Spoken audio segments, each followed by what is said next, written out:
En este espacio tenemos que hablar de la fisiopatología de la desnutrición. Así que voy a saludar al doctor Marcelo Jover para abordar este tema que es importante. Doctor, gracias por la visita. Buenos días. ¿Cómo está, Iraís? Muy buenos días. Y bueno, vamos a hablar un poquito más de lo que es la desnutrición, ¿no? Que bueno, la parte inicial, primaria, ¿sí? Es que niños que van a tener desnutrición importante van a tener una disminución de la ingesta, o sea, tanto de energía, en alimentos energéticos, calóricos, como proteicos, y eso en el tiempo, ¿no? Hoy en día estamos teniendo aparte también malnutrición, ¿no? Una de esas es la deficiencia, que es la desnutrición, o el exceso, que llega a ser la obesidad. Y en este caso vamos a hablar de la desnutrición, ¿no? Como vemos en pantalla, ¿no? Esos niños que muy claramente es muy visible que les falta músculo, ¿sí? Que están flaquitos, ¿sí? Que en muchos de los casos hoy en día estamos teniendo niños que no tienen tanta dilución o tanta baja en proteína, ¿no? Pero están teniendo más grasita. ¿Por qué? Porque están consumiendo alimentos que son de fácil acceso, incluso para los niños de menos recursos que vemos en las calles.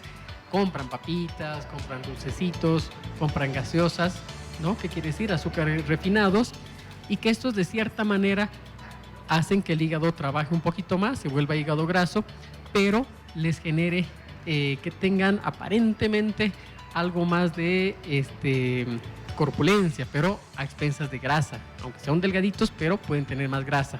Ahora hay un estado de estos que es mucho más grave, que se llama kwashiorkor, que lo vemos en otros ámbitos, donde es tan importante la deficiencia de proteínas que se hinchan, ¿sí?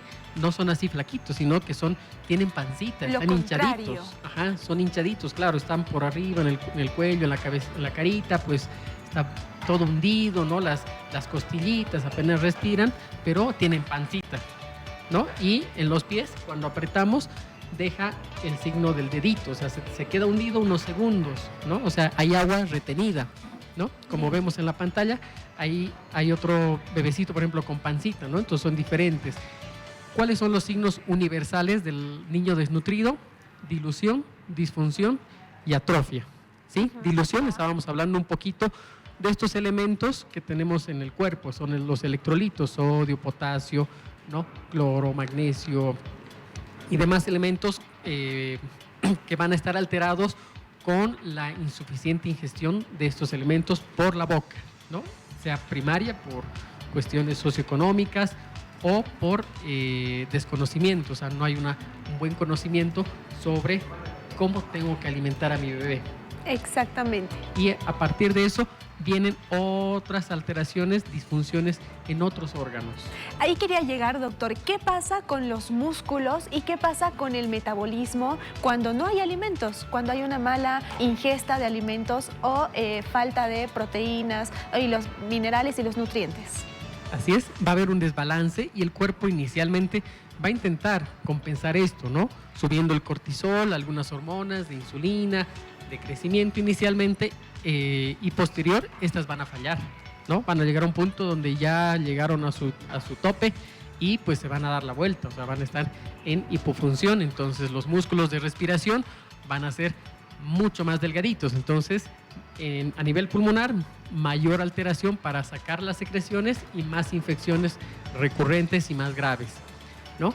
En el cerebro vamos a tener disminución de la mielinización, ¿no? Del tejido cerebral, por lo tanto alteraciones en el neurodesarrollo, ¿sí? Alteraciones en su motricidad, ¿sí? Entonces a esos niños, claro, tenemos que llevarlos a psicomotricidad, tenemos que abordarlos con terapia ocupacional, con fisioterapia, ¿no? Con actividades lúdicas.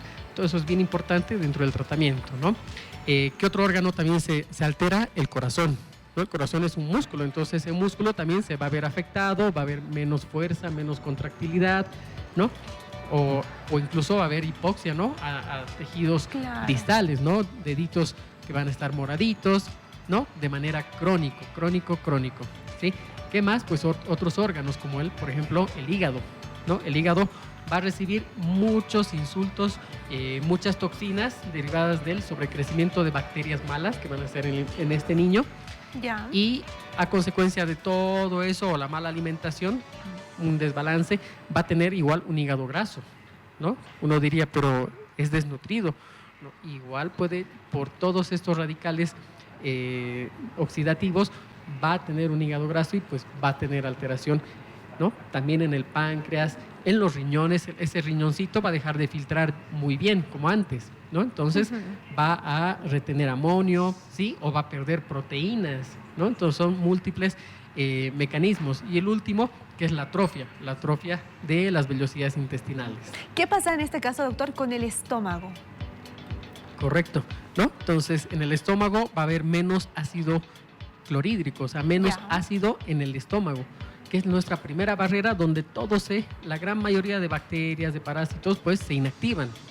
¿Sí? Exactamente. Es tan ácido que ahí tienen. Pero en estos niños baja esa acidez, entonces pueden pasar otras bacterias que hacen su agosto en el intestino y pues hay un sobrecrecimiento, ¿no? Entonces tanto pueden tener atorrea, o sea, vale decir, heces grasosas, ¿no? Porque no está absorbiendo bien en una fase, en otra se puede estreñir también el niño, o tiene ese niño diarreas constantes, seguidas, ¿no? Entonces en estos casos, por ejemplo, cuando la desnutrición es grave, sí está indicado el uso de antibióticos, ¿no? Que en un niño sano, pues obviamente no va a ser nuestra primera intención, pero en niño desnutrido, grave y que tiene diarrea, sí, tenemos que usar antibióticos en esos niños y hospitalizarlo. Ese niño debe estar internado, hospitalizado, porque hay que manejar con sumo cuidado todo esto. ¿Existe riesgos de mortalidad en este caso, doctor? Sí, muy, muy alta, ¿no? Incluso por realimentación muy rápida.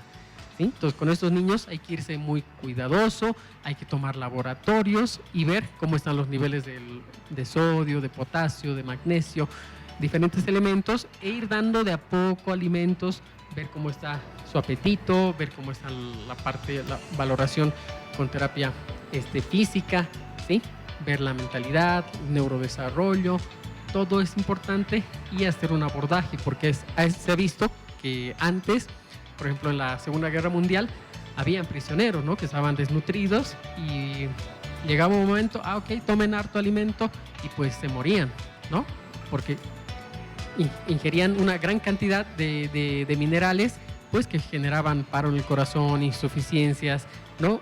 A esto que se llama síndrome de realimentación, ¿no? Que sí es peligroso, ¿no? Y que puede estar presente, que hoy en día muchos niños también pueden llegar a presentar esto cuando no se maneja de manera adecuada. Bien, doctor, los padres, madres de familia, ¿qué exámenes deben realizar a sus niños para conocer y determinar qué les falta, ¿no? en cuanto a su nutrición? Bueno, eso ya de manera hospitalaria, ¿no? Hay que ver el nivel de proteínas, ver cómo está funcionando el hígado, los riñones, ¿sí? Importante siempre inicialmente pues son los electrolitos, ¿no? Bien. No vamos a tomar todos los exámenes de inicio, solo los más importantes, relevantes, y conforme pasa el tiempo, que son los electrolitos séricos, ¿sí? Hay que tener el peso del bebé y hay que ir pesando paulatinamente, ¿no? Para ver cómo está creciendo, ir aumentando de a poco las calorías. Hay suplementos, fórmulas y que son muy especiales en estos niños, que tienen una dilución particular, ¿sí? Pero que van a propiciar todo lo que sea necesario, ¿no? Por ejemplo, no podemos dar hierro en inicio, porque ese hierro lo van a secuestrar las bacterias y vamos a tener otro problema de infección, sobreinfección, ¿no? Entonces van a haber elementos que no los vamos a manejar de inicio, ¿sí? Por toda esta fisiopatología. Hay edema, hay niños que tienen edema, hay dilución de estos elementos, y obviamente hay disfunción a múltiples niveles, que si yo sobrecargo a ese niño con agua, con proteínas, con minerales, puede llegar a haber una falla cardíaca, ¿sí? Y finalmente derivar en la muerte, ¿no? Que lamentablemente muchos de estos niños pues pueden incurrir en eso. Bien, doctor, muchísimas gracias por la información. ¿Algún dato extra que usted quisiera comentar para cerrar? Sí, es muy importante que, bueno, en todo el país podamos aprovechar, ¿no? Los nutrientes que nos dan, ¿no? En el subsidio, llámese chía, sésamo, ¿no? Mantequillas de maní, ¿no? Que son excelentes, y evitemos siempre los alimentos ultraprocesados, aquellos que son más ricos, ¿no? En sachet, que tienen colores, colorantes, cereales, ¿no? que si bien vienen fortificados, pero hay que tomar en cuenta eso, y cuando el bebé está muy alterado, se tiene que internar, ¿no? Y obviamente pues esto, hay lugares, ¿no? ONGs que tienen este propósito, y que va a ser muy importante captar a estos niños, ¿no? Y no dejarlos pasar. Para cerrar, ¿dónde lo encontramos, doctor? Su número, por favor. Sí, pueden escribir al 775-85000, y pues tenemos la atención en Obrajes, en la calle 6, en el edificio CES, en el piso 7. Ahí con todo gusto también para los papás que puedan tener esta atención especializada y poder mejorar la suplementación, la nutrición, y darle el control y vigilancia después. Muchísimas gracias al doctor Marcelo Jover, pediatra de la Primera. Y el día de hoy estábamos hablando sobre la fisiopatología de la desnutrición, un tema importante que usted como padre y madre de familia debe tomar en cuenta. De esta manera cerramos y continuamos con más desde Cochabamba.